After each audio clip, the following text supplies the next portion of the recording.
Bismillahirrahmanirrahim. Çox çətindir, çox ağırdır. İnsan iki şeyin arasında qalsa.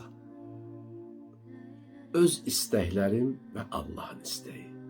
Siz təsəvvür eləyin, bəndə inanclıdır, ibadətlə məşğuldur. Amma özünün içində istədiyi bir şeylər var. Sevdiyi, məhəbbət bəslədiyi şəxs və ya bir əşyalar var. Amma Allah da istəyir ki, sən onu qurban verəsən. Sən onu fəda edəsən, infaq edəsən. Sənin də buna çox ehtiyacın var, şiddətli ehtiyacın var. Burada bizim bəndəçiliyimiz bilinəcək. Mənim istəyim yoxsa Allahın istəyi. Sevdiyimdən vaz keçə bilsəm, sevdiyimiz şeylərdən infaq eləyə bilsək, necət tapacaq.